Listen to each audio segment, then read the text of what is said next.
तो एपिसोड के स्टार्ट में हम एक कार एक्सीडेंट को देखते हैं जहाँ पे एक लड़की जो बहुत ही अच्छे से तैयार हुई होती है उसका एक्सीडेंट हो गया होता है और वो खून में लथपथ वहीं पड़ी हुई होती है रोड पे। तभी हम वहाँ पे एक आदमी को देखते हैं जो कि उसकी तरफ बढ़ रहा होता है जिसने कि उसका खून पिया हुआ होता है, जो बताता है कि उसका नाम सू लिंग क्यो है और वो ऑलरेडी इस दुनिया में 400 साल से है, जो कि ना बीमार हो सकता है, ना ही बूढ़ा हो सकता है और ना ही मर सकता है। और वो पिछले 400 सालों से अपने अमर होने का राज ढूंढ रहा है और वो बोलता है कि क्या उसे सच में लगता है कि मेरा खून निकाल के वह मुझे मार सकता है। अब हम ये बाद में देखेंगे कि वह किसकी बात कर रहा है। और तभी वो एम्बुलेंस और पुलिस कार्स को वहाँ पर आते हुए देखता है और वहाँ से चला जाता है। वहीं हम पुलिस ऑफिसर को देखते हैं जो कि बाहर निकलकर उसे सॉरी बोल रहा होता है बार बार और वो उसे हॉस्पिटल लेकर जाता है और ये सब होते हुए सू दूर से देख रहा होता है। अब हम एक्सीडेंट के पहले का समय देखते हैं और हम उस लड़की को देखते हैं जिसका नाम जिंग होता है, जो कि बहुत अच्छी एक्ट्रेस होती है, जो कि अपने बचपन के फ्रेंड और उसके 7th बॉयफ्रेंड को शादी के लिए प्रपोज कर रही होती है, जहाँ वो जाओ को प्रपोज कर रही होती है और वहाँ पे उसके बहुत सारे दोस्त भी आए हुए होते हैं, पर जाओ उसे मना कर देता है। तो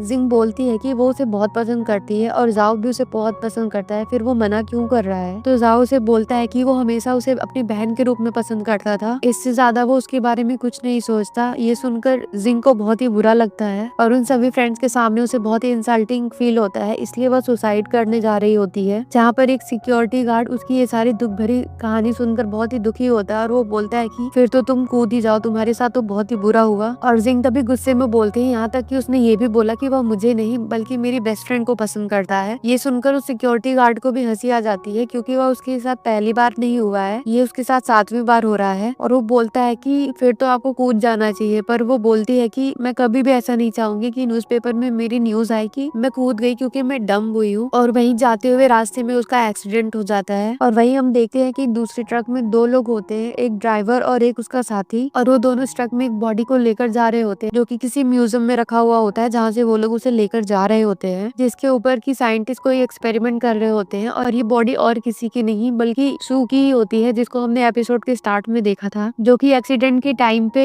सिंगजी के ब्लड की वजह से जिंदा हो गया था। वो बेसिकली अमर होता है और उसके पास बहुत सारी सुपर पावर्स होती है। उसे खुद भी नहीं पता कि 100 साल पहले उसे किसने मार के गहरे समुद्र में फेंक दिया था, जहाँ पर उसे कोई भी डिस्कवर न कर पाए। और वो इस इंसान को ढूंढना चाहता था जिसने कि उसके साथ ये सब किया, और उसने एक्सीडेंट के टाइम पर जिंग को किस कर दिया था, इसलिए जिंग के सारे घाव ठीक हो गए थे। वही जिंग उस हॉस्पिटल में 3 महीने से थी। दूसरी तरफ वो ट्रक और उसके हेल्पर दोनों मर चुके थे एक्सीडेंट में, पर जिंग को बहुत ही कम चोट आई थी। पर लोगों को लगता है कि उसका बहुत सीरियस एक्सीडेंट हुआ है और वो घर भी बिल्कुल नहीं जाना चाहती है। वहीं उसकी मॉम उसे हॉस्पिटल में मिलने के लिए आती है, जो कि उससे बोलती है कि अब तुम्हें घर चलना चाहिए। तो सिंगजी बोलती है कि नहीं, मुझे घर बिल्कुल नहीं जाना। दूसरी तरफ हम सू को देखते हैं जो कि मॉडर्न वर्ल्ड में सब कुछ नया पाता है और वो अपनी हार्ट बीट को तेज होते हुए फील करता है। दरअसल ये जिंग की वजह से हुआ था, क्योंकि वो जिंग के ब्लड से जिंदा हुआ था, इसलिए जब भी वो दोनों एक दूसरे के आसपास होते हैं इन दोनों की हार्ट बीट तेज हो जाती है। अब सू रात को सिंगजी को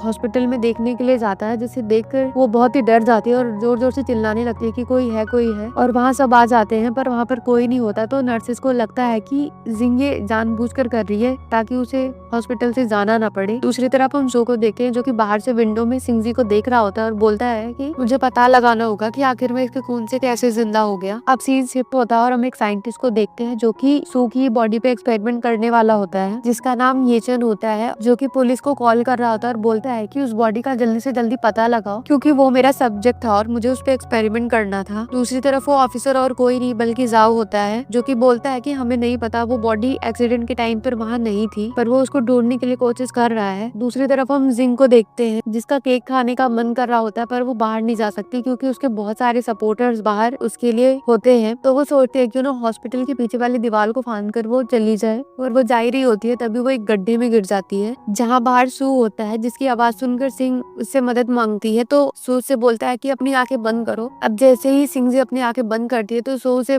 बाहर निकाल के वहाँ से चला जाता है, जो कि देख के सिंह जी भी थोड़ा शॉक हो कि वह गड्ढे से इतना जल्दी बाहर कैसे आ गई। अब सिंह जी डिस्चार्ज हो जाती है, जहाँ उसके पेरेंट्स उसे बताते हैं कि एक विटनेस ने किसी को उसे किस करते हुए देखा था। ये सुनकर सिंह जी थोड़ा शॉक हो जाती है, बोलती है कि कोई मेरी फर्स्ट किस कैसे कैसे ले सकता है। तो उसकी मॉम बोलती है कि वो तुम्हारी फर्स्ट किस कैसे हो सकती है, तुम्हारे तो 7 बॉयफ्रेंड्स हैं। तो सिंजी बोलती है क्योंकि मेरे अपने प्रिंसिपल्स हैं कि मैं हाथ पकड़ सकती हूँ सिर्फ 3 महीने के बाद और हम किस कर सकते हैं 6 महीने के बाद, और मुझे एक ऐसा इंसान क्यों चाहिए जो कि मेरे लिए 6 महीने का इंतजार भी नहीं कर सकता, और आपकी तरह नहीं जो कि शादी से पहले प्रेग्नेंट हो गई, और इसीलिए उसके इतने सारे ब्रेकअप हो गए हैं। और जब उसको पता चलता है कि उसने फर्स्ट किस अपनी लॉस कर दी तो उसे बहुत ही गुस्सा आता है। अब वो बाहर बैठी हुई होती है, तभी उसको बहुत सारे लेटर्स मिलते हैं जहाँ से उसे पता चलता है कि हॉस्पिटल का बिल उसके फादर ने उसी के पैसों से भरा है, जिस वजह से वो बहुत परेशान हो जाती है और बोलती है अब तो मुझे काम पे जाना ही पड़ेगा। दूसरी तरफ हम सू को देखते हैं जो कि ये चेन के लैब में पहुंच जाता है, जहाँ वह खुद के बारे में पता करता है कि वो लोग आखिर उसके ऊपर क्यों एक्सपेरिमेंट करना चाहते हैं, पर उसे वहाँ ज्यादा कुछ पता नहीं चल पाता और वो वापस आ जाता है। और रात को वो सिंजी के घर जाता है जहाँ वो उसका डोरबेल बजाता है, पर जब सिंजी गेट खोलती है तो उसे कोई नहीं मिलता और उसे लगता है कि वहाँ पर जाओ आया है, क्योंकि वो सुबह भी उससे मिलने आया था और वो उससे उस बॉडी के बारे में भी पूछने के लिए आया होता है। पर सिंजी उस पर बहुत ही गुस्सा होती है और उसको वहाँ से चले जाने के लिए बोलती है। पर जब वो बाहर जाके देखती है तो उसे सू दिखता है, जिसे देख के वो बहुत डर जाती है और वो ये भी सोचती है कि ये कितना हैंडसम है, और तभी उन दोनों की हार्ट बीट तेज हो जाती है। तब भी वहाँ पे ये चैन भी आ जाता है जो कि सिंजी से पूछता है कि वो यहाँ क्या कर रही है। इसका जवाब देते हुए सिंजी बोलती है कि वो यहाँ एक बहुत ही हैंडसम से लड़के को देख रही थी। तो ये चैन उससे बोलता है कि वो उसे उस बॉडी के बारे में सिंजी से पूछने आया है, जिसे सुनकर सिंजी बोलती है कि उसे अपने 6 एक्स बॉयफ्रेंड से कुछ बात नहीं करनी है। और यहाँ में पता चलता है कि ये चैन भी उसका एक्स बॉयफ्रेंड है और यहाँ पर वो उससे झगड़ा करने लग जाती है। तभी ये चैन बोलता है कुछ तो बता दो, वो बॉडी बहुत जरूरी थी एक्सपेरिमेंट के लिए। और वो उसे बताता है कि दरअसल वो बॉडी अचानक से गायब होगी और किसी को भी समझ में नहीं आ रहा कि वो बॉडी कहाँ है, जिसकी बातें सुनकर सिंजी उसकी हेल्प करने के लिए मान जाती है और उसे बोलती है कि उस बॉडी के बारे में अभी उसे कुछ नहीं पता और अगर उसे पता चलेगा तो उसे जरूर बता देगी। अब जाते समय ये चैन जाओ से बात करता है तो जाओ से बोलता है एटलीस्ट उसने तुम्हें अंदर बुला के बात तो की, और वो बोलता है वरना उसने तो मुझे घर में भी नहीं घुसने दिया और मेरा नाक भी तोड़ दिया। तो ये चैन उससे बोलता है कि हमारा उस बॉडी को ढूंढना बहुत ही जरूरी है, और ये सब दूर से सू देख रहा होता है और यहीं पर ये एपिसोड समाप्त हो जाता है।